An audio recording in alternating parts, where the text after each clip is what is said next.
I agree with you. Thank you. At the back. Because the animal wants to live. Because they have a will to live. That's a perfect answer. Anyone else? Here you go. Well, because it's not a necessity anymore, and they feel just like we do, and they have the capacity of understanding what's happening around, just like we do. And since it's not a necessity anymore, then like we have no valid reason to contribute to that anymore. Perfect. Yeah, we reached a point where we have all kinds of food in the supermarket, all kinds of vegan food that flourish our body in the right way, in a healthy way. And we don't need to kill an animal to be healthy. And in fact, if we eat animals, it's unhealthy. Exactly. For Thank us, you. for the animal itself, and for the environment. Yes, and we're going to cover all that. Thank you for mentioning that. Okay. Oh, there you go. Nowadays we have transportation, so we can eat fruit and vegetable all year and beans all year. Why killing animal? Before they were killing animal because in the winter they were having no fruit, no vegetable. Nowadays we have transportation, ship from Africa, ship from Brazil, and we can eat all year fruit, vegetable, and be healthy.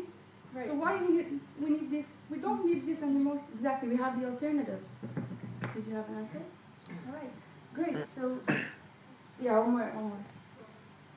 I think simply because they feel the pain just the way we would. And I mean, I worked for children's rights for a long time, and this is what we advocated for, that when we pierce children's ears, it's not good because they feel the pain. I think it's the same for animals too. Because they feel, because they suffer. Perfect answer. Thank you. Sentient being. They are a sentient being. Thank you, George. So I want to ask another question. Who here has a pet at home? Nice. I wish I did. So do you think it is morally acceptable to kill and eat a cat or a dog? Because after all, what's the difference between a cat or a dog and a sheep and a chicken? Do you think it's morally acceptable to kill cats and dogs? Of course No, it's not. not. Perfect. It is not morally acceptable. But again, what is the difference? Can anyone give me one difference between cats and dogs and sheep and pigs? There is no difference. There is no difference. Our point of view. Exactly. Our There perception, is our culture, one our tradition. exactly. Yes, there is one difference, and that is your culture of view, our culture of view, or better yet, what our culture taught us to view them. Because you do know in other cultures they do consume cats and dogs. They find it very acceptable. Has anyone heard of the Yulin festival? Of course. Yeah. Exactly. It is a festival where dogs are tortured and killed and consumed. And they believe that the more the dog was tortured, the better the meat tastes. We find that insane. But this is the same thing that happens with other farmed animals all across the world all the time. Look at these numbers. We've only been talking for a couple minutes. Look at the numbers that we've reached. It's insane. So yes, shockingly, animals like sheep, pigs, cows, and all these farmed animals, they can feel pain. They can suffer. They can breathe. They can feel. And using them for profit, that's slavery. That is the definition of slavery. And breeding and massacring them in these huge numbers, that is a massacre unfolding before our eyes every single day in unimaginable numbers. But what have they done to us? I mean, if this was happening to any other species, if this were happening to humans, it would be the biggest issue facing our current world. Can you agree with that? Yes. Exactly. Actually, speaking of humans, animal agriculture is the biggest crime against humanity and not just animals. Does anyone know why? Yes, Rashad. Because if everyone could go vegan, We would end world hunger, very plainly put. Does anyone know how we can end world hunger by going vegan? by not feeding the grains to the animals. Perfect. Look at all these animals. As George said, we breed into existence almost 70 billion animals, if not more. That's just an estimation. These are land animals. All of them need to be fed. What do these land animals, what are they fed? Does anyone know what they're fed? Crops. Grains, crops, etc. Where do these crops and grains come from? Poor countries. Poor countries. They come from underdeveloped countries that they themselves they come from underdeveloped countries that they themselves cannot afford to feed their own people. Their people are going hungry, they're dying of hunger because we're taking that food and we're feeding it to animals so we can have an animal-based product. Thank you. Thank you. And also, animal agriculture is the leading cause of climate change. We're going to discuss the environmental aspect with Roland later. However, it is the leading cause of climate change. And climate change is causing floods, it's causing droughts, it's causing natural disasters like wildfires and all that. We've seen the last few months have been insane over the news. Every single day another country is either flooding or has wildfires or all that. What's causing all this? Animal agriculture. People are dying because we can't stop eating animal products. There are climate refugees. There are islands that are drowning. Indigenous people are having to migrate because we can't stop eating animal products. Is that an excuse? No. What have the animals done to us, honestly? What have they done to us? As I said, if this were happening to humans, it would be the biggest issue on Earth. But it is affecting humans. People just fail to see that. Now, I have good news though. You don't have to be a part of this. You don't have to participate in their massacre, in their enslavement. You don't have to participate in having a hand in climate change and all that. Every single day, when we sit down for a meal, we have a choice. You have a choice. You can either participate in the cruelty, the slavery, the murder, the torture, or you can choose the healthier, more peaceful, and smarter option. And I genuinely hope that from now on, you will choose the right option. Because in this day and age, ignorance is not an excuse. Now you know about the realities of the matter. You can't turn your backs on any of this anymore. It's impossible. And we have presented you with the information. What you do with this information is entirely up to your moral values. And please, do me a favor. Don't use religion as an excuse just to feed a habit or just because just to make yourself feel better. Don't. Because there is no religion on earth that mandates or commands that its people commit murder, or even commands the consumption of meat or animal products. None. These are mere cultural traditions. These are part of the same cultural traditions that we are fighting tirelessly to amend, to fix, to change, because we realize how outdated they are. We realize they no longer fit the progressive ways of thinking that we are trying to attain. So realize that no religion commands you to consume meat. No religion commands you to enslave another being. None. Eating animal meat and their products. Using animals for entertainment or for experimenting on them. Wearing animal skin or fur. All of these are nothing but cultural traditions that are outdated and flat out unnecessary. As we have all agreed, they're unnecessary. We have the alternatives now. And better yet, we know better now. We know not to do that. No animal has to suffer just for me to have a meal, because we do know that meat and eggs and milk, they come from animals, right? So an animal has to be enslaved and dismembered, disemboweled and decapitated, just so I can have brunch, maybe even a snack? No. No animal has to suffer just for me to have a meal, or for me to have fun, or for me to wear a jacket, or for me to wear makeup. No. So finally, my take-home message for you today is confront the reality. Again, confront the reality. Look at these numbers. Can't ignore this anymore. And I really hope that you do what's right, what's moral, what's ethical. Thank you. Please reflect on these numbers and thank you.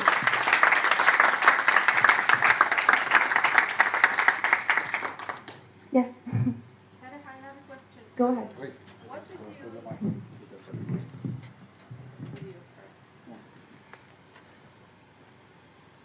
So I have a question for Go you. ahead. What would you tell people who use religion as an excuse when they say that it's listed in the Quran or in the Bible that eating meat is okay?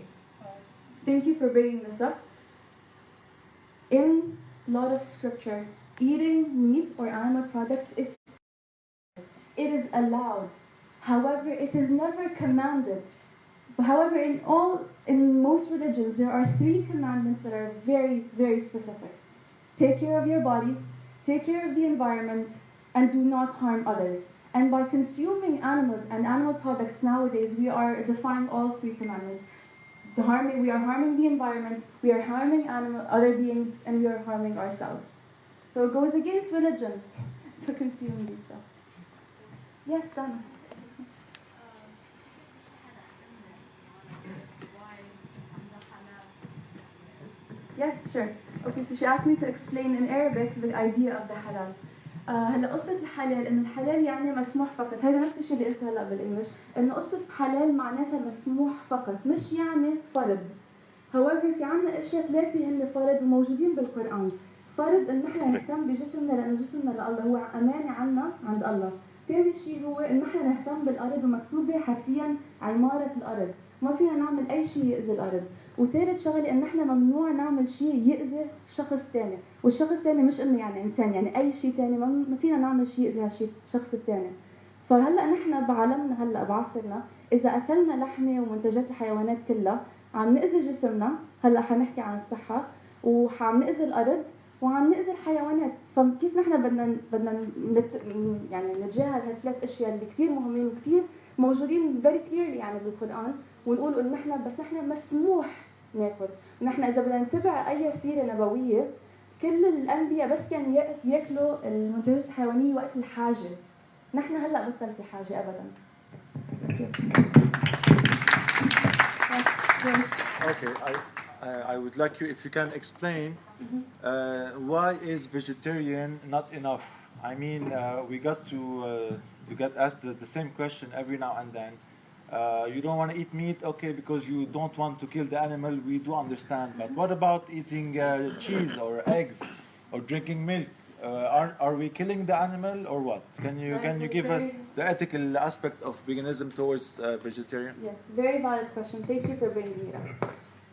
With vegetarianism, first of all, for whoever doesn't know, let's make the difference clear between veganism and vegetarianism. Veganism, not using animals for any purpose. You do not consume anything that comes from animals. With vegetarianism, you do not consume meat. However, you do consume animal products such as eggs and milk and all that. And it's only a diet. And it's only a diet, exactly. It's not really a lifestyle. With vegetarians, there is still exploitation of animals. You are still exploiting an animal in order to get products from them. For example, dairy industry. Yes, I ma'am. have a question. My brother is vegetarian. Yeah. He only consumes egg and milk and cheese. But he don't wear leather or fur or anything else. So he said to me, it's a lifestyle. I only consume derivative But he's product still and only exploiting organic. animals in some part of his And he life. only eat organic. Okay, so I'll get to that organic label in a second. The issue about dairy, for example. When does a human, let's talk about humans, when does a human mother produce milk? When she got pregnant. When she gets pregnant, when she needs to breastfeed, exactly. Do you think that farmers of dairy cows wait for a cow to get pregnant in order for her to have a child and so she can have breast milk? Of course not. They force impregnate them. That is rape. You cannot be a feminist and not be vegan because of this. Thank you. Dairy cows are raped every single day all across the world because they need them to get pregnant so they can produce milk.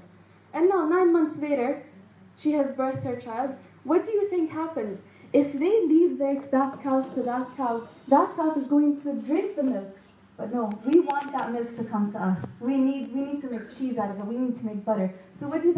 They take the baby away from the mother, and it is known. They steal the baby, they kidnap the baby, and it is known that the mother grieves for days, and so does the baby, or weeks, whatever. They grieve, they suffer, they know that their baby has been taken away from them. They need to nurse them, they need to care for them, but no, we need that milk. What happens to the baby? Exactly, the baby. Now they try to identify the gender if it was a male or a female. If it was a female, it's going to go through the same cycle as her mother. Her mother is now going to be milked continuously 24 hours until she collapses, and then they will be injected with like hormones again so they can keep giving milk. And eventually, after many cycles, this mother cow is going to become meat. So the dairy industry is the meat industry when a dairy cow becomes inviable. And now, however, if the calf was a male, the male is not very profitable for the business. So what do they do with it? They put them in small cages. They tie them up because if they move, their meat becomes hard, it hardens. They want their meat to stay tender. They keep them away from sunlight because vitamin D also hardens their meat. So imagine they've just been born, they kidnapped them from their mother, kept them in a small enclosure, hands tied, no sunlight, for a few weeks while they force feed them with hormones and grains, the grains that they've stolen from people. All that until they grow to about, anyone knows, like 2 weeks, 4 weeks, 8 weeks or something. They take them and they become veal, which is meat for our business. And calf skin for accessories for Yeah, high-end exactly. Yeah, they take their skin. shoes and 100%. They're younger. They're like around 5 days old. 5 days? Very Wow, young. I didn't know that. That's what about eggs? eggs. Does anyone want to take this? This is very interesting. Take it. Go ahead. Who has the mic? I would like to say something else first, actually. First of all, I totally agree with what you're saying. I feel it as well. And at the same time, I also feel a lot of gratitude towards all the vegetarians and flexitarians and the meat-free Monday people, because we're both from Holland, and I saw like the supermarket change in I think less than a year. So in the beginning, we would have like 2 or 3 vegan burger options. We really had to look for something, and because a lot of people are changing their diets, maybe not vegan yet, but okay, they eat less meat. Now it's very easy for us to buy any product. Definitely, the demand, we have seen it here as well. In less than a year, we've had like how many vegan restaurants, like fully vegan restaurants, like 7 or 8? Yeah, maybe more. We've seen the change here as well. That's why we need demand as well. But we emphasize on vegetarianism and flexitarianism and saying meatless Mondays to be a step towards the end goal, which is veganism. We're not against taking baby steps at all, but we are emphasizing the end goal here. Yes. Who would like to talk about egg industry? Anyone? No one? Okay. So chickens who have been, yeah, come on. Amazing activist. Thank you. Thank you. So for the egg industry, what happens is that they obviously kind of raise the chickens as well so they can produce eggs. And so what happens is that when they lay the eggs, okay, not like they have baby chicks as well, right? So male chicks are useless to those industries. So what happens is that they brood them in those, like the mixers, and they just die like this when they're 1 day old, or they leave them in plastic bags where they're left to suffocate. So that's the egg industry. Every single time you pay for eggs, you're paying for male baby chicks to die. And if they're females, they are going to live like their moms, in the egg industry. Now, I'd really like to talk about the free-range label. So people usually come and tell me, but I buy free-range eggs. Like, come on, like that's good, they're fine. It's not. It's even worse. Why? Because when they're in the free-range, like what does free-range even mean? It means that they're not left in cages. Well, that's worse because they have like this big room and they can't even get to their food or their water. They don't even have space. Like free range is worse. These labels are made to make you feel better about your decisions. They're not good. And so the chickens as well, when they're gonna be like old and they can't lay eggs anymore, they're still gonna be sent to the same slaughterhouse. They're still gonna get in the same truck to eventually get into someone's plate. So yeah, the egg industry is the meat industry as well. So yeah, thank you. Any other questions? Yeah, here. Yes. I'm sorry, but can you explain why honey is vegan? Because it's not extracted from animals. Who here agrees that insects are animals? Oh, not the majority. But are insects animals? Okay. Well, they're For not anyone, plants. huh? They're not plants, this is for sure. Oh, they're definitely not plants. For those who say they are not animals, can you tell me why they are not animals? Actually, they are animal, but they are not animal because they are they have 7 feet or something like this. But they are Animals considered come in all animal. different shapes and sizes. They're closer to being an animal than being a plant. Definitely. Thing is, they have what?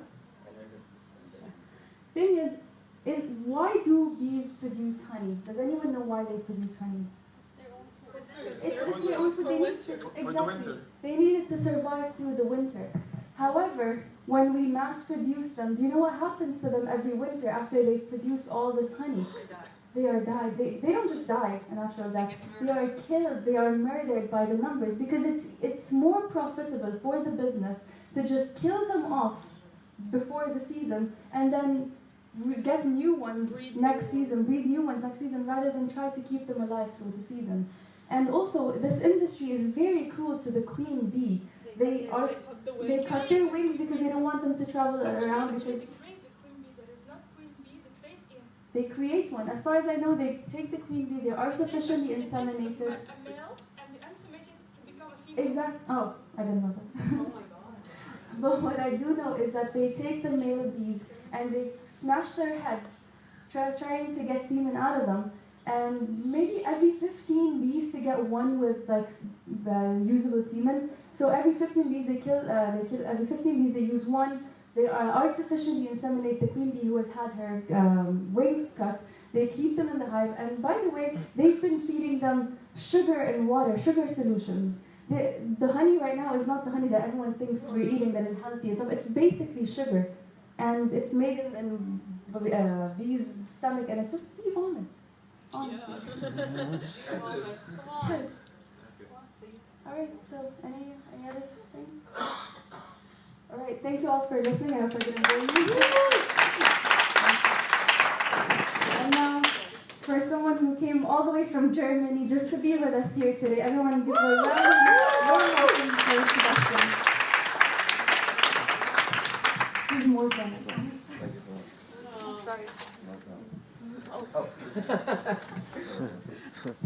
Well, good afternoon, and thank you all for coming tonight. I really want to thank each and everyone for coming to this event because it was very spontaneous, organized by my friend George, who did a great job once again. And I know that most of you are probably having their minds somewhere else in the streets, as I know that Lebanon is not going through an easy time right now. So thank you all for coming tonight. It's really a pleasure to see quite a lot of people out here. So today I will be talking about regular questions that vegans receive quite frequently, if not on a daily basis. So I'm going to cover these frequently asked questions. You're free to add any afterwards, as we will be around for an interactive session. So the first question is, don't you miss dairy? So this is a question we really receive really a lot. So anyone whose mother looks like this, raise your hand. Because if your mother doesn't look like this, you probably shouldn't be consuming dairy products. Actually, because humans are the only mammals on the planet that consume dairy of a different species, which is, if you make the connection, quite weird, to be honest. I mean, I used to like dairy a lot. I used to eat yogurt, cheese, and butter, because I was, brainwashed into the thought that it's alright to eat dairy. But I can assure you that it's not, as Farah mentioned before. So if your mother doesn't look like this, you should refrain from consuming dairy. Second question is, don't cows need to be milked? Which is a very popular misbelief, thinking that it's, they need the human to be milking them in order not for the udders to explode. So who's ever seen an udder explode because it was not milked by a cow? Probably no one, I can tell. So in case the cow stops lactating, like Farah mentioned before, she will fed hormones, she will be raped again in order to keep producing more milk, and actually way more milk than she is designed to do.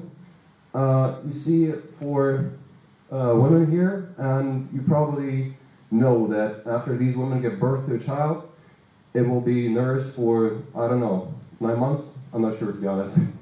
But up to 4 years, that's quite a lot of time. But, you can choose. like what? It's their choice. It's their choice, well, yeah. How long to feed your child. It's their choice, exactly. And it's kind of a normal process to stop lactating your kid when it's growing into a certain size. So when these women have nourished their child, sorry? Start to have teeth. Ah, yeah, that makes sense. So make the connection between women as lactating to their child, and the cows that give their milk to their kid, and just stay away from dairy. And you will find out that cows do not need to be milked, just as women do not need to be milked after their kid grows up. If you think so, then it's quite weird.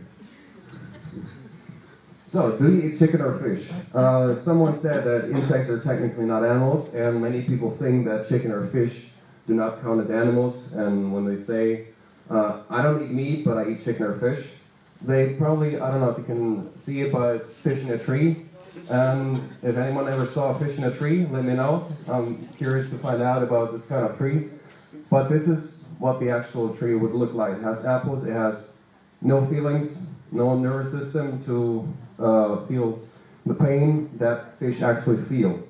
So fish and chicken, I can assure you, they do feel pain and they do count as animals. And if you take your kid to play with an apple or a chicken, you will find out it will eat the apple and it won't kill the chicken. Next up, isn't it hard to be vegan? So many people think you have to calculate all sorts of numbers in order to be healthy on a vegan diet, which is not true. And so the real deal that you have to do is just to go to the supermarket and eat food that's not being created on the basis of some animal. And so you go to the supermarket and you buy food, so it's really not that hard. You can also grow your own food, which is quite some fun, but you don't have to. So you just go to the supermarket and see the options that are naturally vegan, and you buy it, and that's it. So it's not hard at all. Why are you trying to force your beliefs onto me? This happens quite a lot because when people get into conversation, you talk about veganism, they might ask, like, why are you trying to force your belief onto me? Why are you talking about veganism right now again? And the truth is, there are some vegan advertisements out there, and there's lots of people, becoming activists about veganism. But the truth is that if you take a closer look, you'll find out that most of the advertisements, like this infamous slogan, are actually from meat and dairy and egg companies. So this lets you to know that eating animal products is nothing bad, and you're loving it. You're loving the death behind it, you're loving the torture behind it. So, well, I think everyone knows which company is behind it. I'm not going to advertise for them. Do you think you're a bad person for being vegan?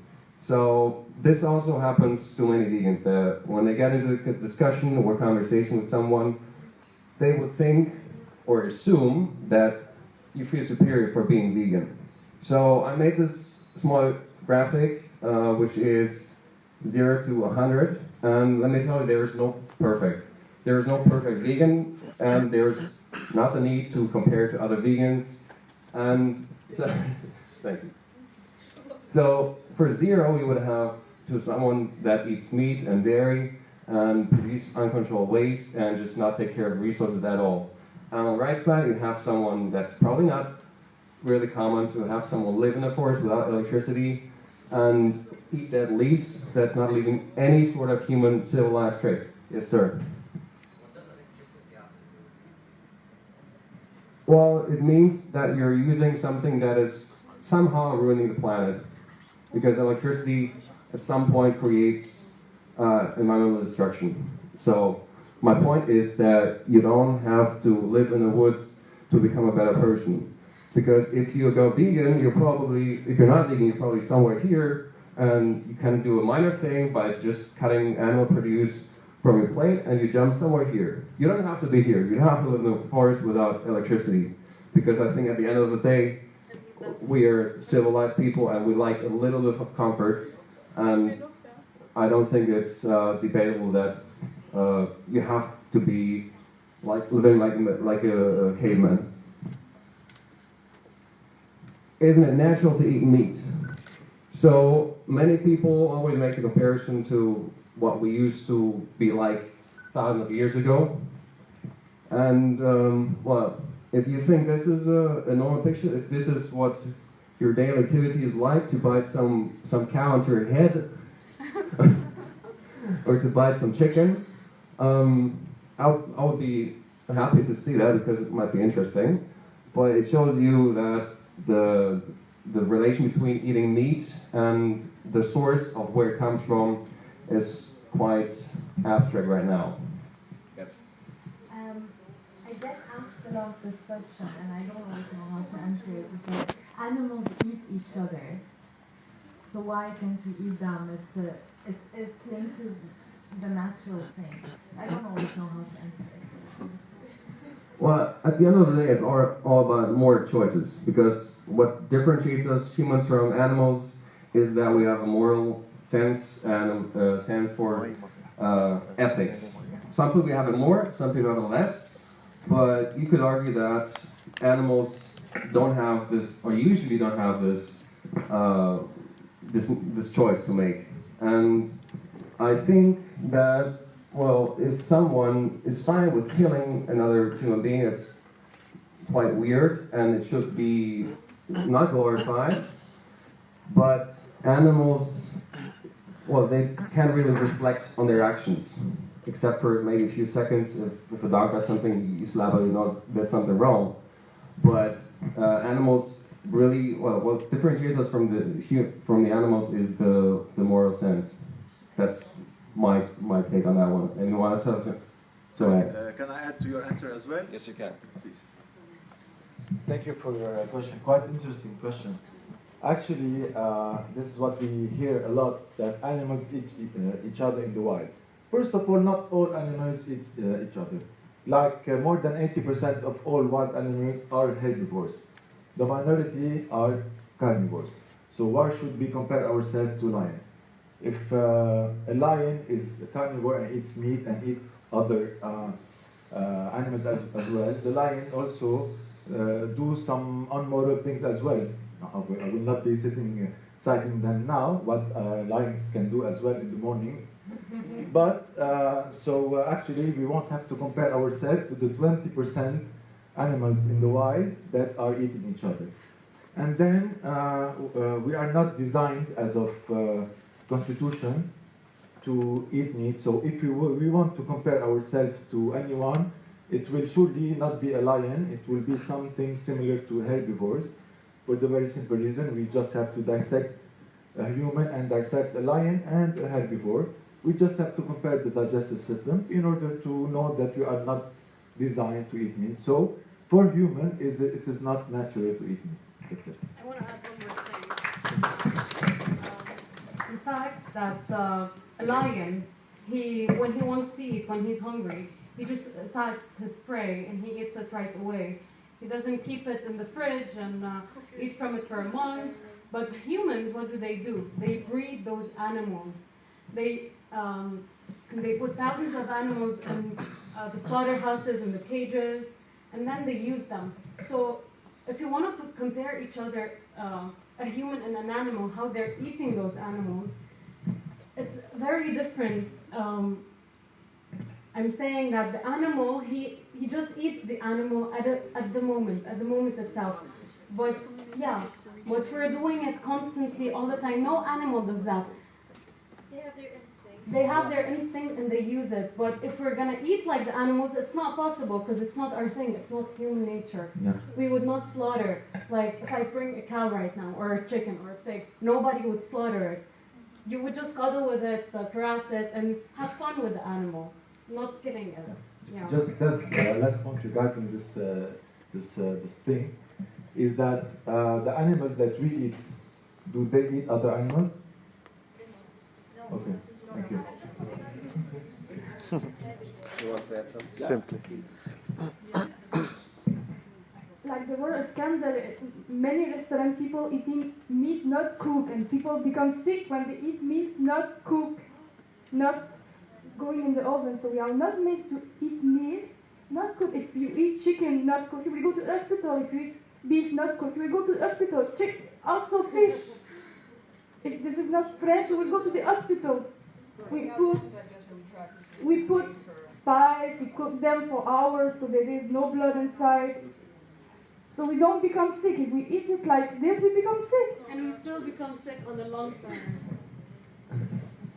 Back to you, Sebastian. Thank you, ma'am. That was very helpful. So, aren't you liking protein? This is, I think, the number one question. And if you haven't been asked it before, maybe you have asked it to some vegan before. You might just want to have a look at some of the mammals that you see in the wild, and you'll find out pretty quickly that they feed on grass, they feed on plants in order to grow strong, and they weigh up to 3-4 tons. If you look at an elephant, and it's one of the strongest, if not the strongest mammal to live on Earth. So what you do get with the animals that you consume is the proteins that they consume through the plants in the first place. So you're not getting the proteins because it's the meat, but because the animals had the protein in plant sources before. So it's basically just the recycled proteins that you obtain through animal products. And hence, the answer to this question is that you can find the protein that you're worried about, you might be worried about, you find it in all sorts of plants, and there's no need to be worried about this part at all. I feel that most of you guys, except few exceptions, are from Lebanon, and in case you're not vegan yet, you might wonder or be curious about how to turn vegan in Lebanon. Now, these pictures I took myself a few days ago, just some random market and a random restaurant, and I found out pretty quickly that, well, the choices are pretty much vegan by its nature, by the Lebanese kitchen itself. And in order to get some vegan food, there's no, there's no real obstacle if you want to do it. So you go to the store and it's literally just fruits and vegetables, or I went to a restaurant and you order all sorts of actual Lebanese stuff that's already vegan. So my friend George, he told me that it's 80% vegan in a Lebanese kitchen. Yes?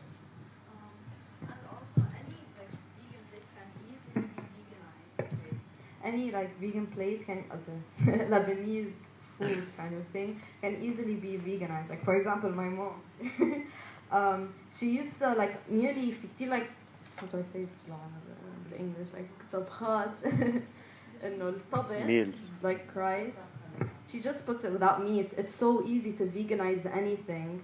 Like she always puts aside without meat, and recently she's also doing full plates without meat at all. And it tastes exactly the same, not a difference. So.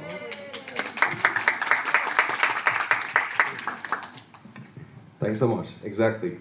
So I'm pretty bad with the words of the Lebanese dishes. I'm having a hard time. Yeah. A few days ago, I made tabbouleh hummus and diced cucumbers, diced potatoes for my friends. Turned out okay.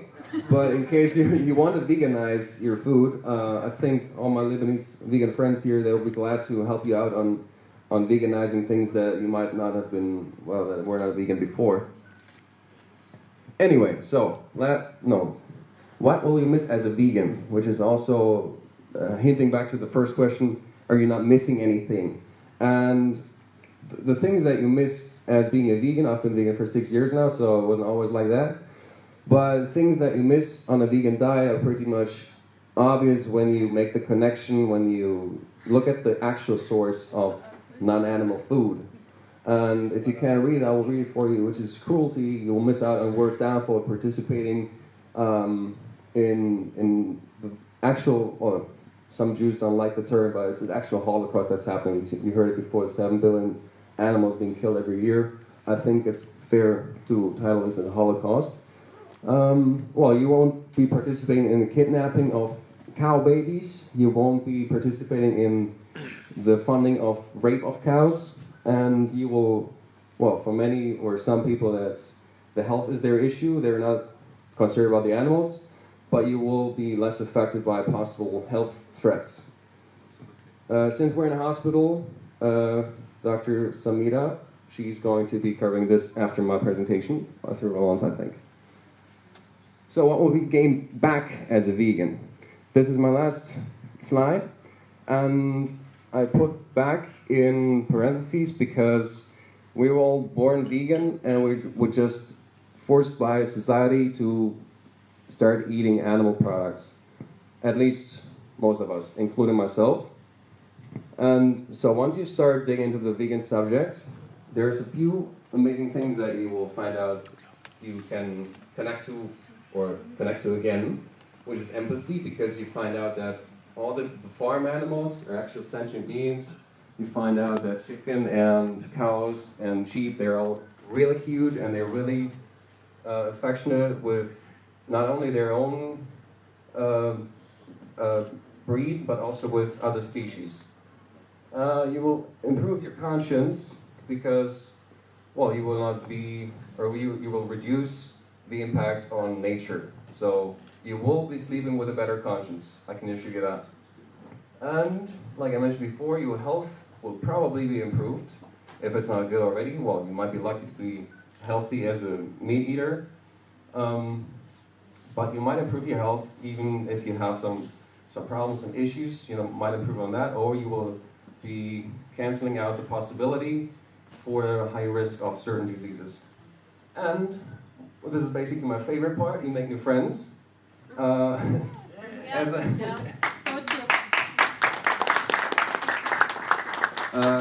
Yeah, I think, well, my family, my friends, they know me a little bit, but it's still kind of weird for them that I just fly to Lebanon and speak about veganism. Like, it's a different continent, a different culture. But well, we connect not only in veganism, but also on the human level. I think this is really what's the best part about becoming vegan. I mean, animals, great, protecting the environment, great, but you meet new people, and this is really nice. And you sleep better at night. Yes. Yeah. I'm glad you do, but for me as well. And yeah, you gain a different perspective on not only your food, but on many things that are related to veganism, on the environmental issue, and maybe you even find a mission for yourself. Just like my friend George, he has this hospital and he manages it, he runs it, but when he found out about veganism, his life basically turned around, and his mission is to help people, help the planet, help the animals. And for that I'm very proud, because I know this is a business, hospital is a business, but that's not his mission. His mission is veganism, his mission is to do something good for the planet, and I really respect it.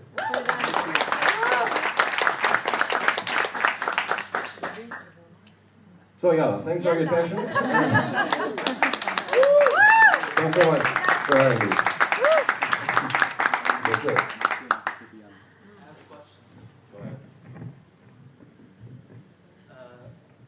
Hallo. Wie geht's? Gut, danke. Dir? Gut. I want to ask something about World Health Organization. Sometimes I watch your news, and last year I think I saw it. This was very interesting to me. I just pulled up the article now. Go ahead. They talk a lot about the Mediterranean diet, and they say a lot that the diet is characterized by high intake of plant-based foods, olive oil, a moderate intake of fish and poultry, and a low intake of dairy products, and red meat, processed meats, and sweets, etc. So this is by who? Like the World Health Organization. How do you think this impacts veganism in Europe, since this big organization is telling us? And honestly, I'm kind of on the fence about it. You know, just eat way less, but you can still eat just a bit. What do you think about that? And the second mini question is how hard or easy it is to be vegan, fully vegan in Europe. Okay, thanks for your questions. That was very interesting. As for the World Health Organization, Samira is going to be covering it a little bit. You know Arabic? You speak Arabic? Yeah. Good, because it's going to be in Arabic. And so, as for the European part, I didn't read this research, but of course there's researches and different studies everywhere. So in Europe, thank God. It's actually easier. Yeah, it's pretty easy, and the sources for vegan food are rising despite this suggestions by the WHO. So that's pretty good. So in Europe, I've been to a few countries and it's all on the rise. So you don't have to worry about that. And actually in Germany, well, Berlin is, I think, the capital for veganism in Europe. And it's super easy to be vegan in Europe by now. And also the availability in supermarkets as well as restaurants is rising also because of, you see different cultures everywhere, and they bring the culinary things of which many are vegans, like Lebanese kitchen opening in Germany, they have lots of vegan food. So, was that it, or did I forget anything? Sorry. Thank you, sir. Just to help answer that, the WHO, the UN agency, and the UN in general now is publishing more reports on the fact that we should all move to a plant-based diet. So this was probably older, but now they have a lot of research on all of us needing to, for the planet mostly, this is how they argue for it. But they're moving towards telling everyone to stop. Yeah, that's what I read is like online right now on their website. Okay, but they're changing. As well, the WHO, thank you. They classified basically processed meat as group 1A carcinogenic, causes cancer, same group as tobacco, and red meat as group 2A carcinogenic, probably causes cancer. So this is from the WHO as well. So I don't think someone would risk and have some processed meat or meat when an organization serious like the WHO, they classified it under those categories.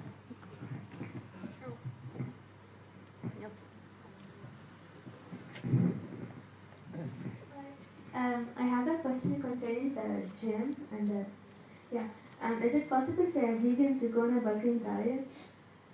To what? Sorry, I didn't get the A line. bulking diet? A bulking diet? Yeah. Yes, it is. You just have to probably eat larger quantities of food, because what happens is that vegan food, if you, for example, eat lots of salad, you have bigger volumes to reach a certain amount of calories. And for bulking, you just need a higher amount of calories than you burn.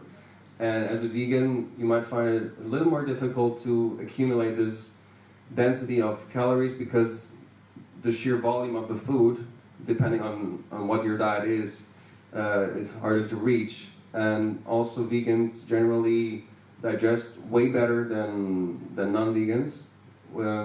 But what you have to do is just to eat more than you burn.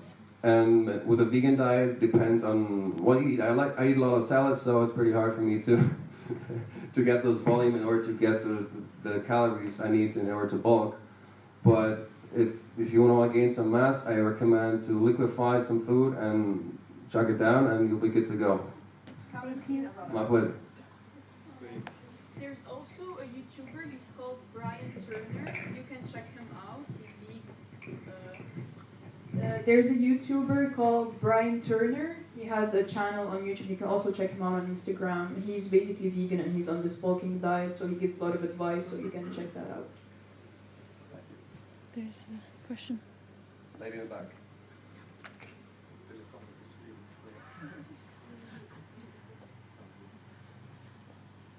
Hi, I just wanted to go back to where we saw the woman and then that they produce milk only when they have children, and then someone said, of course it's their choice to breastfeed or not.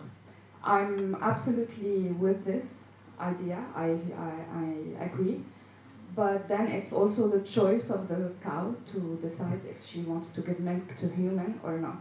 Yeah, that's why I said it. Sorry, I wasn't here. That's why. So I just wanted to give an information, because sometimes breastfeeding can be very challenging, especially in Lebanon, and for many women, and if we don't have the correct support system, it won't work. Just an information, something that is growing more and more is donor milk, so human milk for human babies. So it's women from everywhere, not from everywhere, I mean many women that just decide to donate milk, and there's many cases in Lebanon of adopted babies and a baby with a single father, and they have been on breast milk for more than 6 months.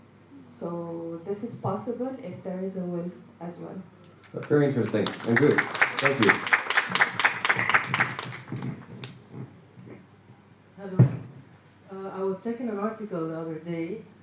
Some celebrities were vegan and they stopped being vegan. So I checked, like for example, Natalie Portman. She was vegan. Then when she got pregnant, she stopped being vegan. And after she gave birth, she became vegan again. So why do you think some women might choose, like, if she's pregnant, she shouldn't follow a vegan diet? What do you think about that? Well, personally, I was raised on a vegetarian diet, and I turned out all right. And I think I could have managed well without the dairy, which I don't know what age I got it from. But if there's any vegan woman who wants to comment on this, I think she will be better in a place than I am.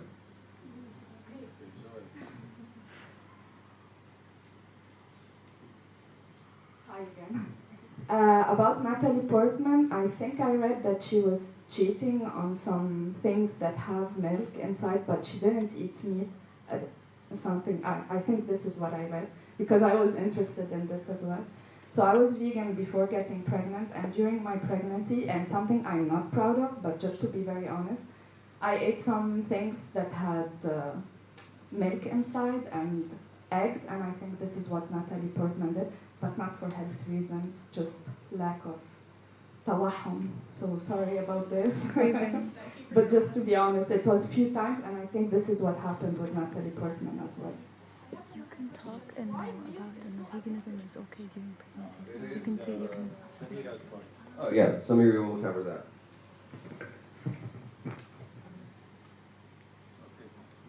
Okay, I think that's. Sorry. Sir from Holland. What made you go from vegetarian to vegan? What made you make the change to vegan? First, I was rooming with a vegan from Australia in 2013 for half a year, and he was always cooking some really good vegan meals. I was vegetarian back then. And I still didn't, like, he was explaining to me the health part, but I didn't care. Anyway, so in August 2013, I watched 2 videos of a cow being, well, a cow being dragged away from its mother, and that was really emotional, without any graphic stuff. Unfortunately, I know that one. Yeah, I think many people know it.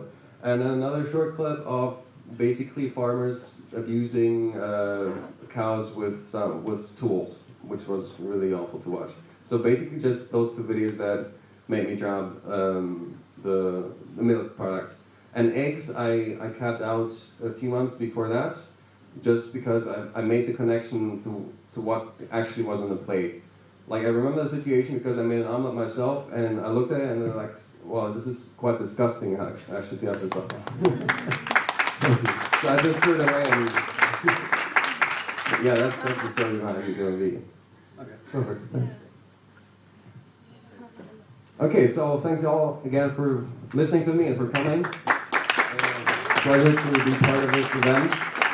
And yeah, I'll hand the mic to Roland. Thank you, Sebastian, for coming all the way from Germany again to see your friends and participate with Lebanese vegans. I'll be sharing with you the animal agriculture impact on the environment, the negative impact.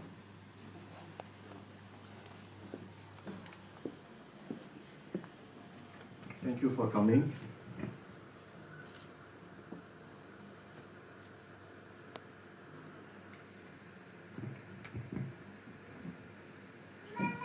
Okay, as you may know now, worldwide, more than 70 billion land animals are reared and killed for food every year. بتعرفوا ليه هالقد العدد كبير؟ نحن بالعالم 7.3 تقريبا هلا people. ليش الحيوانات هودي raised for food هالقد عددهم كبير؟ Because we breed them. We breed them into existence. هم نعمل لهم forcible impregnation لحتى to meet up with the demand.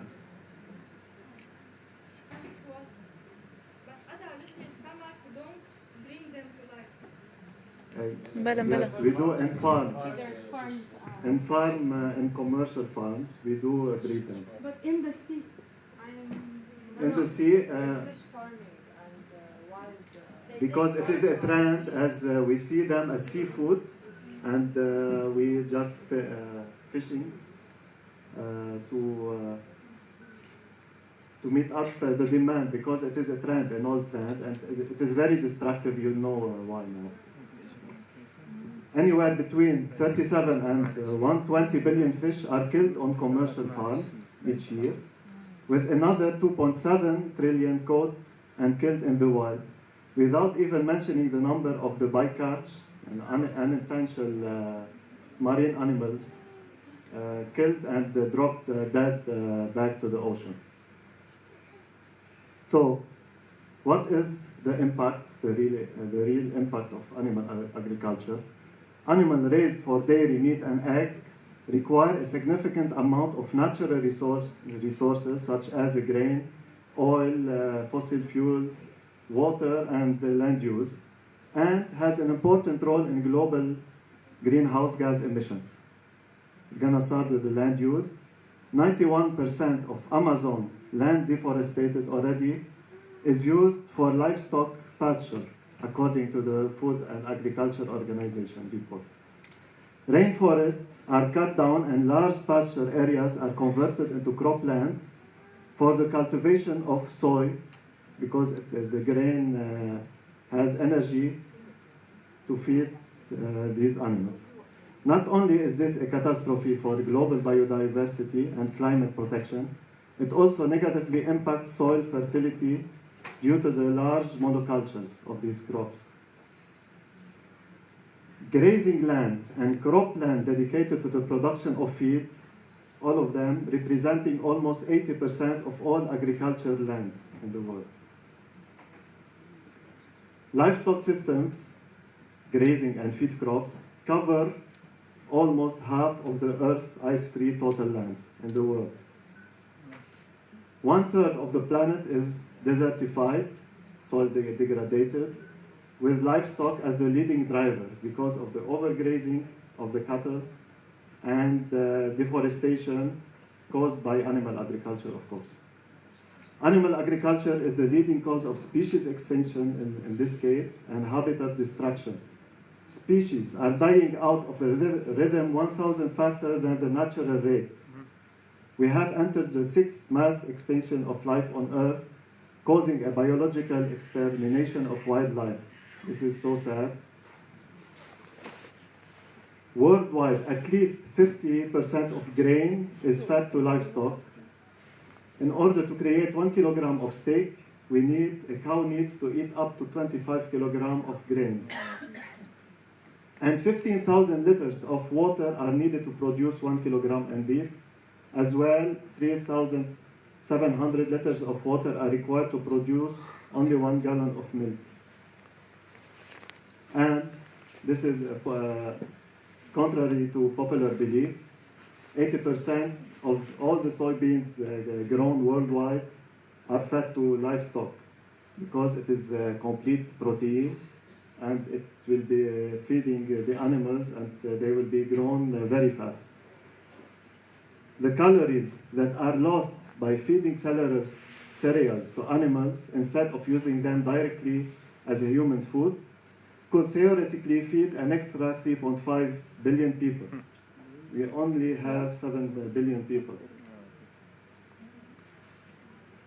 Animal agriculture is responsible for 20% to 33% of all freshwater consumption in the world, mostly for the irrigation of feed crops. In order to produce 1 hamburger, we need 2,500 liters of water. It is the equivalent of showering 2 entire months. So, بجرب يوفر مي وبياكل برجر، يعني بيكون مش ظابطه معه ابدا. مين environmentalist هون بحب؟ سؤال بس. تفضل.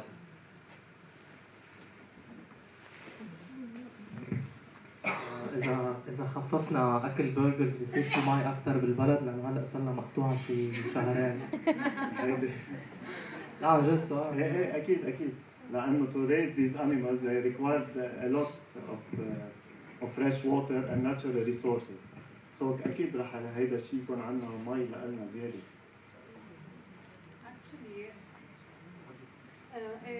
actually الكاوز بيجوا من البرازيل. يعني نحن ما عندنا بقر، يعني بلدنا مش بلد البقر يعني نربيهم. نحن جبناهم لبرا، يعني هو نشتريهم من برا. يعني بتشوفنا انتم شحنات بتجي من البرازيل كلها بقر،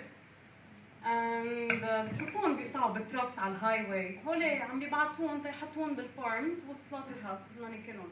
يعني ايه بنكون اذا خففنا ناكل لحمه او وقفنا ناكل لحمه، ايه we'll import less. اول شيء we use less water on a global scale مش بس national scale.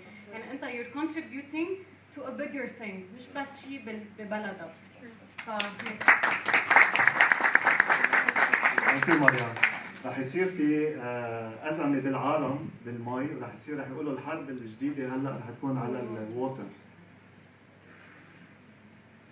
The overfishing is the biggest threat to marine biodiversity. Why? As many as 2.7 trillion animals are pulled from the ocean each year. The third of the world's fisheries are exploited or depleted. This is to answer your question, Melissa. The ocean will be depleted in the near future. Scientists said at year 2030 maybe. The stock will be empty from fish. Okay? 10 years from now. Taking the fish out of his natural habitat. Of course. It's like, you know, the fish suffer. You know that fish suffer and suffocate. And the latest studies shown that fish feel pain, contrary to our belief. And they tremendous suffer. Tremendous. Yes.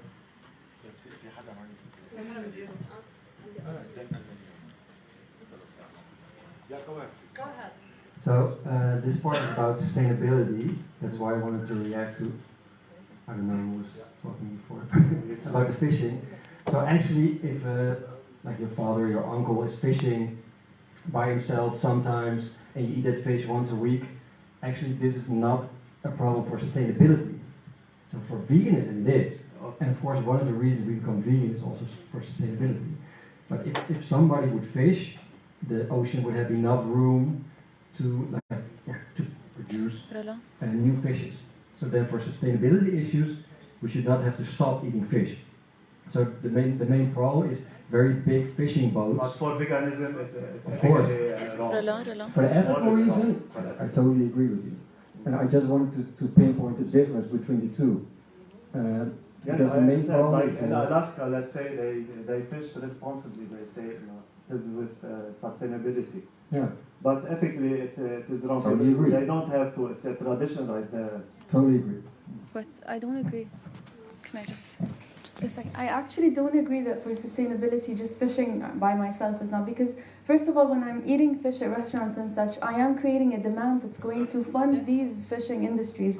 And secondly, if I want to say, oh, if I fish just 3 fish this week and then somebody else is going to say that and then somebody else is going to say that, that's, we're going to end up fishing a lot of fish out of the sea. And this is how it started. The whole company is fishing. So it's not that I am fishing just 3 fish, it's that each one of us is fishing. I understand what you mean. My only point was that sustainable fishing is possible. We're not doing it right now, but it is possible.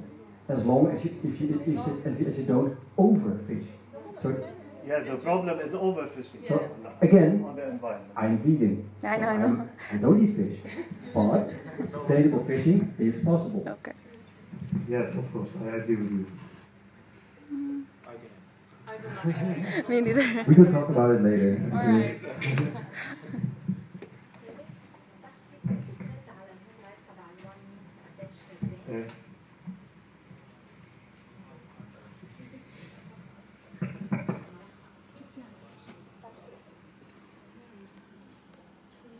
We're feeding them energy food. They have a complete amino acids. Okay, so back to the overfishing and waste. They produce, animal raised for food produce too much waste in the ocean and waterways. A farm with 2,500 dairy cows produces the same amount of waste as a city of 400,000 people. Chickens, turkeys, pigs, and cows on factory farms produce waste that frequently spills over into waterways, killing millions of fish and contributing to biodiversity loss in marine ecosystems. Fish farms produce a slurry of toxic runoff manure, which fertilizes algae in the oceans, reducing the oxygen available to other species and creates dead zones. Without action, more than half of the world's marine species could be the brink of extinction by the year 2100, according to UNESCO. If we will live till that year. Yes, it will be living. So I'm moving to the air pollution. Animal agriculture is responsible for 18% of greenhouse gas emissions, include emissions associated with the production of feed consumed by livestock, and the carbon dioxide emissions from deforestation attributed to livestock production. It is more than the combined exhaust from all transportation combined, according to the FAO. I have one point. Those numbers are increasing every second. We cannot rely on them. So it's 18 now, maybe in a week it's going to be 25. It's increasing because the demand is still, it still exists. Yeah. Cows worldwide produce 5-7 billion liters of methane per day. Methane has a global warming potential recently estimated at 35 times that of an equivalent mass of carbon dioxide, because we feed them unnatural food, whether they are grains for protein or grass. Even the grass are treated with artificial fertilizers. So they produce the methane by burping or by farting. Livestock is responsible for 65% of all human-related emissions of nitrous oxide, which has 296 times the global warming potential of CO2. It's a very powerful gas. Most of this comes from decomposing manure. Carbon dioxide emissions arise from manufacture of fertilizers and pesticides for feed crops and from feed transportation and processing. The Earth's photosynthetic capacity has declined, of course, because of the deforestation, sharply as forest has been cleared. The global warming. The livestock sector is a significant contributor to global warming. Okay? Climate change is one of the greatest challenges of our time. We are already seeing its effects with rising seas, catastrophic wildfires, and water shortages. These changes are having a dramatic impact on the wildlife that call these places home. In Australia recently had its driest ever year in 2019. So far, 500 million animals have died in the wildfires caused by climate change, which the leading cause is animal agriculture. Do you know what they're doing now? Because they are killing the camels, around 10,000, because they want to drink water, fresh water, instead of the livestock, treating the livestock problem. They are killing more animals to resolve a problem. So this is the problem in the world. Researchers conclude we are destroying the earth, and of course businessmen. It turns out that is very profitable. 20,000 scientists have signed warning to humanity, a single notice. It says human beings and the natural world are on a collision course. And a report by the UN IPCC declared that we have just over a decade to prevent irreversible climate catastrophe. Over the last 80 years, factory farming of animals has become a multi-billion-dollar industry, and it is being ruled by a few stakeholders, happy farms, and I'm loving it. Very happy. Very happy. A massive industry that's full of dark secrets, blood, money, and damage. The damage is really huge. So why vegan? because a vegan diet could be the single biggest way to reduce your environmental impact on Earth, according to researchers at the University of Oxford 2018. ليش؟ لأنه في عندهم solutions غير اللي هن renewable energies والانرجيز يعني renewable energies بدها تاخذ وقت كثير، ما معنا هذا الوقت كثير، معنا 10 سنين بعد أقل من هيك كمان. A significant reduction in livestock raised worldwide would reduce greenhouse gas emissions relatively quickly compared with measures involving renewable energy and energy efficiency. It can also revert the ongoing world food and water crisis, of course. The percentage of the land used for agriculture could then be reduced by more than 75% and still feed the planet.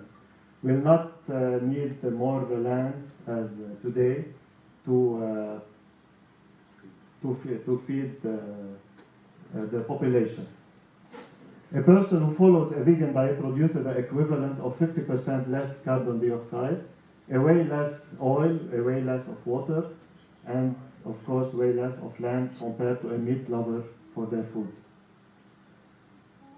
So why can't we build meat directly from plants? We turn vegan for ethical reasons, and we really don't care and we miss out on meat. But many people, they still rely on meat as a pleasure and to appease their taste buds. So the only solution now is to make plant-based patties that look and taste really like meat.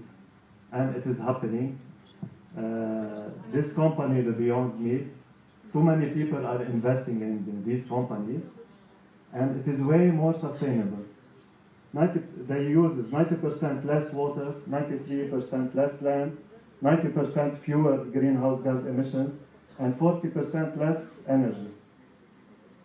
And zero cruelty. Zero cruelty, of course. Not zero cruelty, but way less, more compassionate. Yes, of course.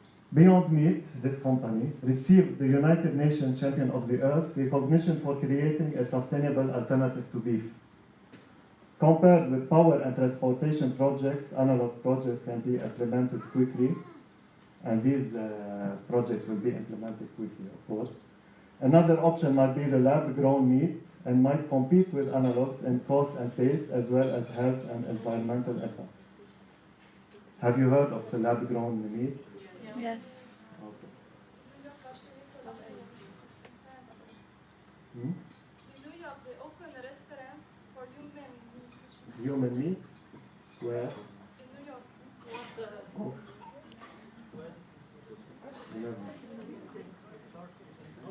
Okay.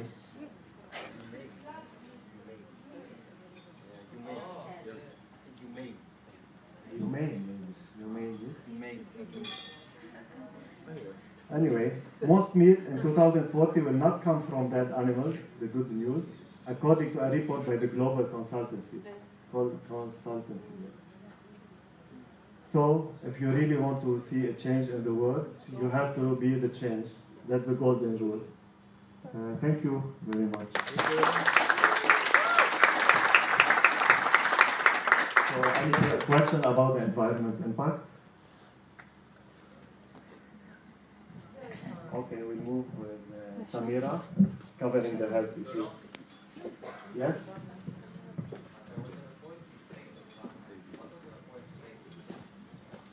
Which report?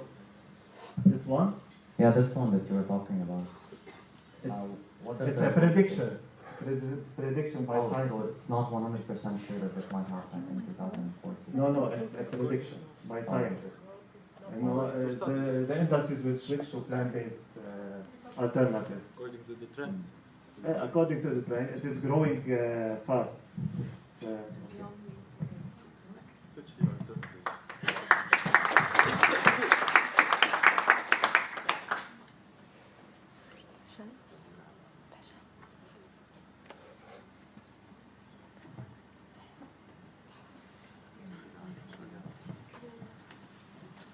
Bonsoir. أنا سميرة أوفان، أخصائية تغذية بمستشفى الحايك ومسؤولة عن تنظيم الأكل بقسم غسيل الكلاوي الجليز وعن بقسم الكانسر. استهلاك الإنسان للكمية كبيرة من هالبروتين الحيوانية كيف هي بتهدد الإنسان وهي خطر كبير علينا. أول شيء بتهدد الجهاز الهضمي، نحن بس ناكل قصص فيها مصادر حيوانية المعدة كثير بتكون عم تتعب لأنه هي منا مهيئة لهالشيء. بهالطريقة بس نحن ما تصير الديجستيون مضبوطة، ما يتكسر الأكل بطريقة مضبوطة، بتأثر على الستريس، تعملنا ستريس، تأثر على نفسيتنا. بتسبب التسمم، نحن بالمستشفى ولا مرة اجت التسمم غير بتكون يا اما كلها من مصادر حيوانية، يا من البيض، الأجبان، الألبان، من وراء الدجاج، اللحمة. رح احكي عن سلبيات واضرار النظام الحيواني على جسم الانسان، اللحمة الحمراء وعلاقتها بمرض القلب وانسداد الشرايين.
لبرات الجسم.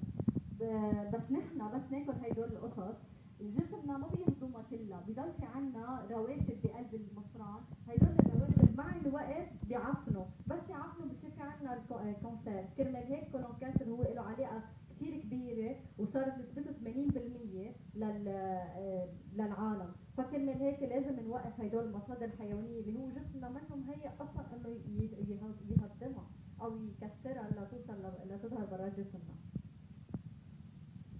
العالم بتفكر انه اللحم البيضاء احسن من الحمراء، اللحم البيضاء يعني قصدنا الدجاج والفخاد وهالقصص، لا الدراسات هلا اثبتت انه كمان اللحم البيضاء مثل اللحم الحمراء وكمان مسببه فيها نسبه كوليسترول كثير عاليه، كمان بتساهم بانه يصير في عندنا امراض بالقلب. اليوريك اسيد هي الملوحات، كثير عالم بصير عندها وجع بالمفاصل، عندها اجريها بورموا، بصير في عندها حكه بجسمها كثير قويه، هدول كلهم الدراسات اثبتت عنا انه اليوريك اسيد الطعام الممنوع لهم هو من المصادر الحيوانيه. 3/4 العالم عندنا بالمستشفى، يعني اذا فيني اقول انا 80% من الاشخاص بيوصلوا لعنا اجريهم مورمين وعندهم وجع بجسمهم وهول كلهم نوصل انه اليوريك اسيد عالي، بنوقف لهم كل شيء مصادر حيوانيه بيوطى. اوكي، يعني ليش انا ما بشيلها اصلا من حياتي لما يوصل لعندي هالقصص؟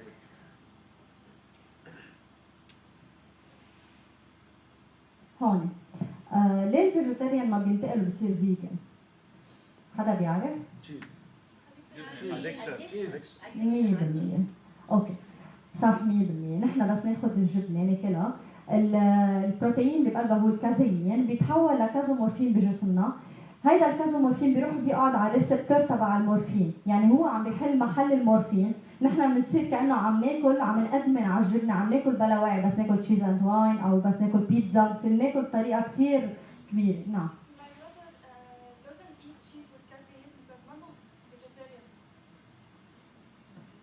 اوكي منو لا فيه كمان casein is a milk protein. الكازيين موجود بالتشيز. ايه بلا هو موجود بالتشيز وبالحليب كمان. نو نو نو نو نو. فكرمال هيك الفيجيتيريان بيستصعبوا انه ينتقلوا من فيجيتيريان للفيجن، اوكي؟ فهي التشيز هيدي المشكله. رح احكي عن الحليب كمان. الحليب فيه بروتين هو الكازيين كمان، بيؤدي الى كثير حساسيه بالجسم واعراض مثل تكيس المبايض، عند النساء بصير في عندها كيس على المبيض.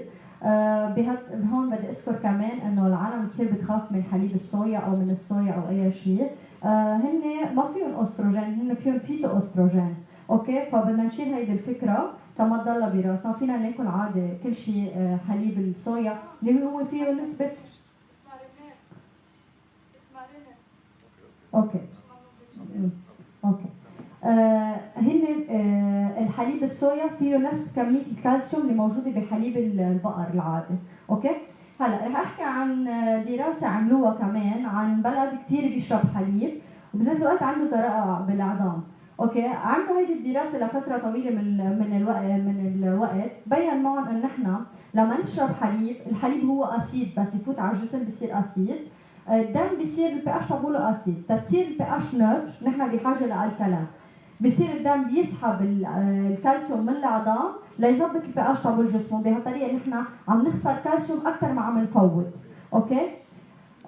ويعني نحن بس نشرب حليب مش معناتها بصير عندنا ترقع عظام، لا بصير عندنا اكثر.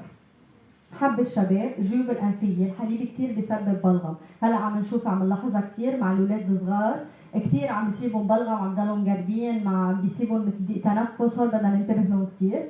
انخفاض المناعه بوقت الاميونيتي وطفح الجلد. رح احكي عن البيض. هلا نحن كل بيضه فيها بال 200 ل 300 ملي جرام من الكوليسترول، هيدي الكوليسترول هيدي حاجتي اليوميه انا اللي كل يوم لازم اخذها. بس انا اخذها، كل العالم بتاكل بيض، بعد شوي بتاكل لحمه، بعد شوي بتاكل دجاج او حليب او اي شيء، فنسبه الكوليسترول عم تصير كثير عاليه، شراييننا ما بقى عم تتحمل هيدي الكميه، وبذات الوقت البيض بيصيبوا السالمونيلا، اوكي؟ اللي نحن اذا لقطناها وكثير عالم توصلوا هيدي البكتيريا صعب انه نشيلها من جسمنا، بتتكاثر بشكل مش طبيعي، اوكي، وبذات الوقت اذا نحن بنعرف انه هو البيض هو الاوفيل تبع الدجاجه. اوكي، هلا النظام النباتي رح احكي شوي انه انعملت دراسه واثبتتها منظمه الصحه العالميه انه اذا انا عملوا على قسمين من العالم، قسم بيتبعوا النظام النباتي وقسم بيتبعوا النظام الحيواني.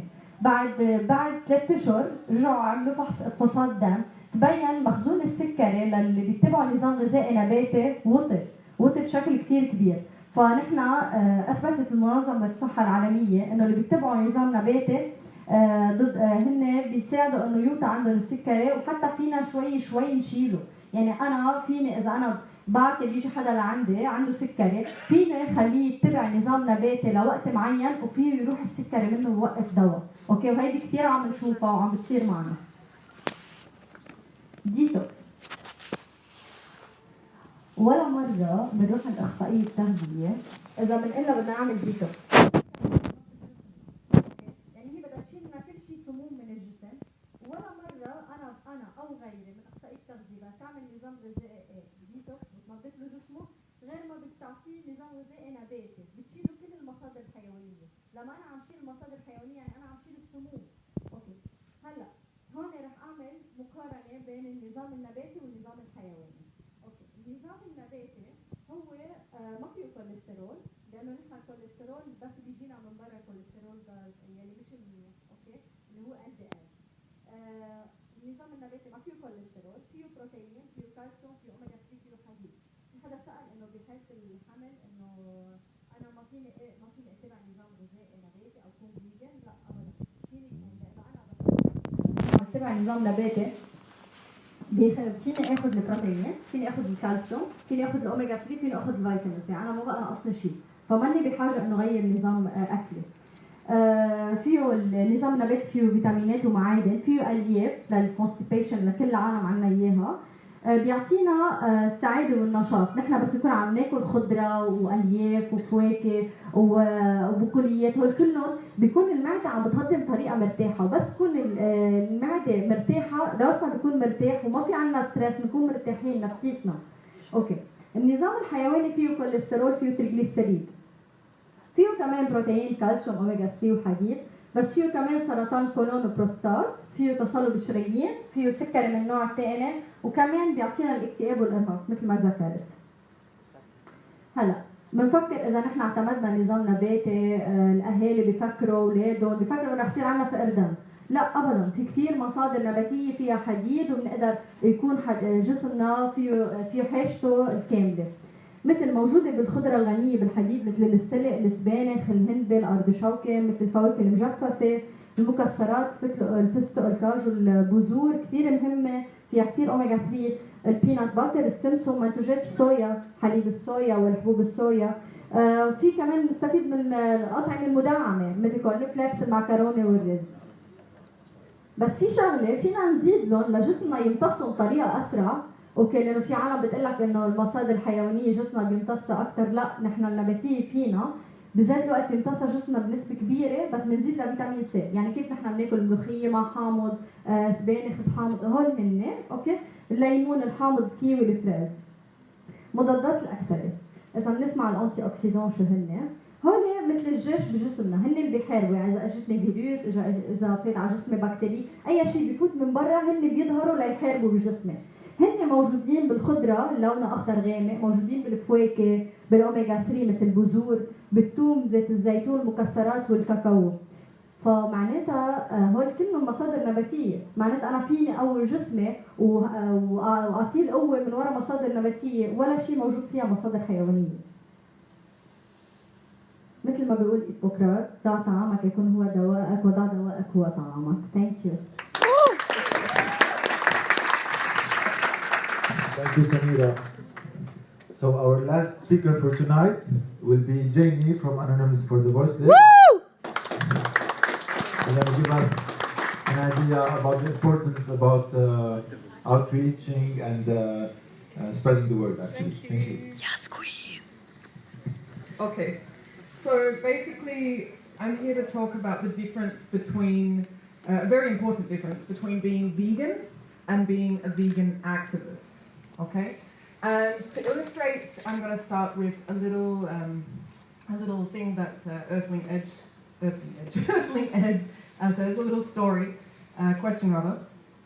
If you're walking down the street and you see a man hitting a dog, okay, and then you walk up to him and start hitting the dog along with him, what does that make you?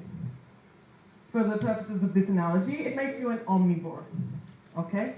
So what if you were to walk up to the guy beating the dog and you were to not participate at all and continue walking along? Does anyone know what that would make you? Vegan. A vegan. Okay? So you're not participating in the cruelty, in the violence, but you just walk on. So who of us in the audience would actually see that dog being hit by the guy and try their best to stop it? All of us. I see almost everybody with their hand up, okay? Those without their hands up are probably warming them underneath their butts. So anyway, this is the difference, okay, between being non-active and active. The activist would actually go up to that guy and use everything in their power to stop the cruelty from happening, okay? So now that we've established what the difference between being vegan and being an activist is, I want to use one of my own analogies that I actually didn't steal from Earthling Ed. Being vegan is kind of a non-action, all right? And you can think of it as being in a little vegan bubble, all right? Every morning you get up, you're in your bubble, you have your vegan breakfast, you have your vegan lunch, you put on your vegan shoes, okay, and you're vegan. And you do this until, if you're a bubble, you pop, all right? You die. If you're a bubble, what else can you do? You can agitate, all right? And what happens when we agitate a bubble? We create another bubble. We create more bubbles, okay? You agitate a bubble, you create more and more, millions and millions and millions of bubbles with every bubble you touch. Now, every bubble that you create then has the choice. They're their own little bubble. They can stay in their own vegan bubble and do nothing except for be vegan, which, you know, doesn't create any cruelty. It's living in a non-violent way. It's a really lovely way to live. Or they can agitate themselves and they can make more and more bubbles. Okay?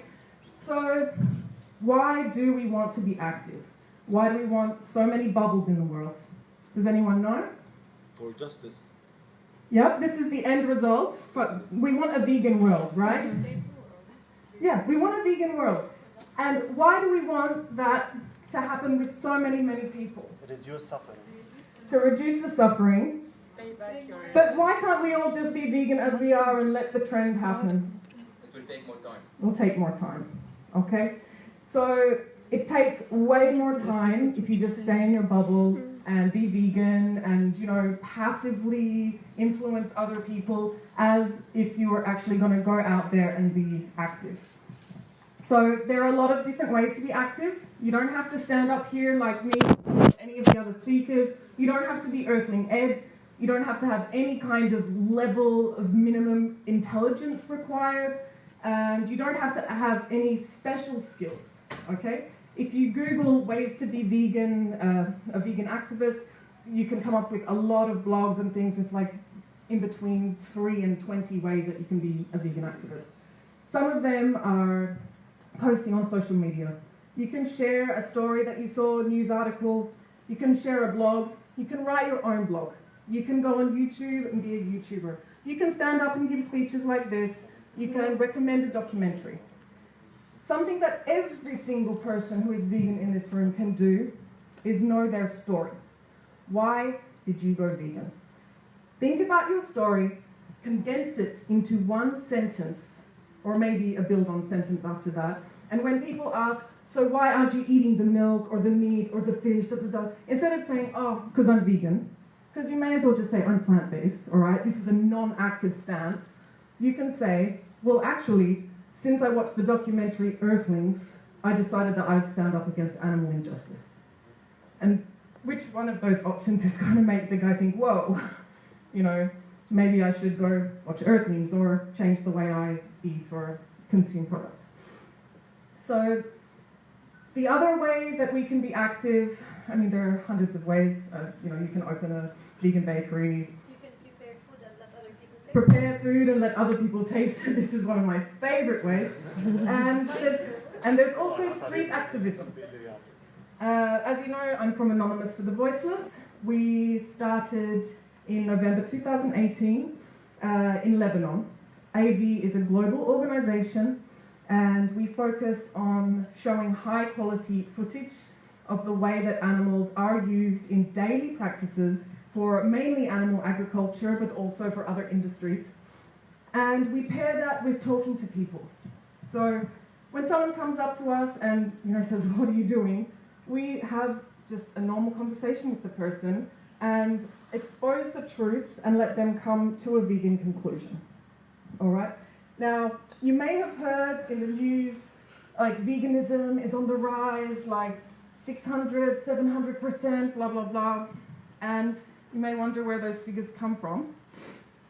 And we actually did our own little test in the last year. We've done 44 cubes, 105 volunteers, and we've got some here, so if we can clap for them, that would be great.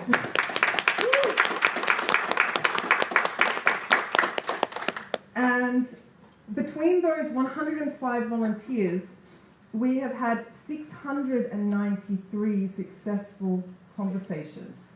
All right?